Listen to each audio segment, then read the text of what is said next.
Danalynn, I know because I read it in the New Yorker that you were a graduate student before you went to law school and you studied lynchings. That was your field. So you have now been in this field for a long time, in the trenches, dealing with prosecutors, dealing with jurors. How do you see race affecting cases?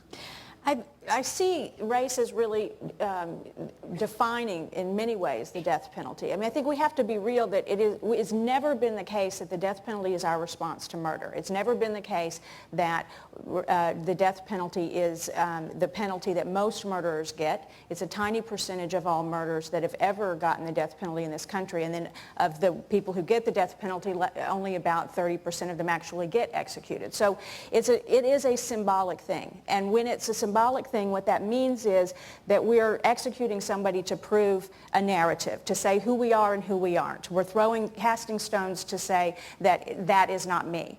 And we're doing that in a very subjective way. The question is always about the death penalty. How do we decide which ones? Because we're only going to do this for a tiny percentage. So it's inherently a subjective question. How do we decide? And all of the Eighth Amendment jurisprudence about the death penalty since reinstatement can really be summed up as arguing over how subjective it's going to be and what's the process of how we're going to funnel down and decide who it is that actually gets the death penalty. And we've ended up with what we call guided discretion.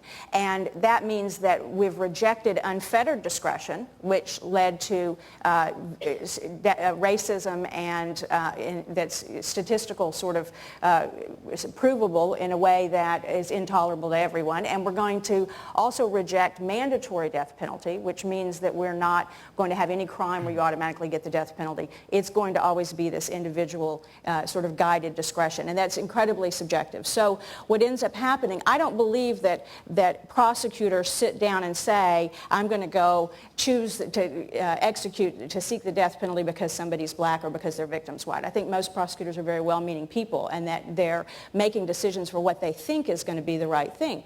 But I also believe that when you're making those subjective judgments, that the way that we view the value of the victim and the value of the defendant comes into it. And the statistics are very clear that the race of the victim is determinative, and they've done studies where Barry was talking about, where they factor out every other thing.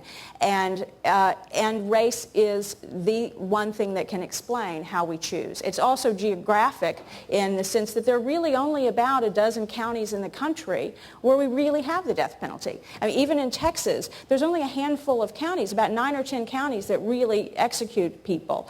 And in Louisiana, the same. I think there's 4 or 5 parishes. So it's something that is very arbitrary and very, very subjective. And when you have people making these sorts of subjective calls based on an emotional sort of response that they're wanting to respond to this horrible crime and do something, then race plays a huge role. And I don't think we can filter it out.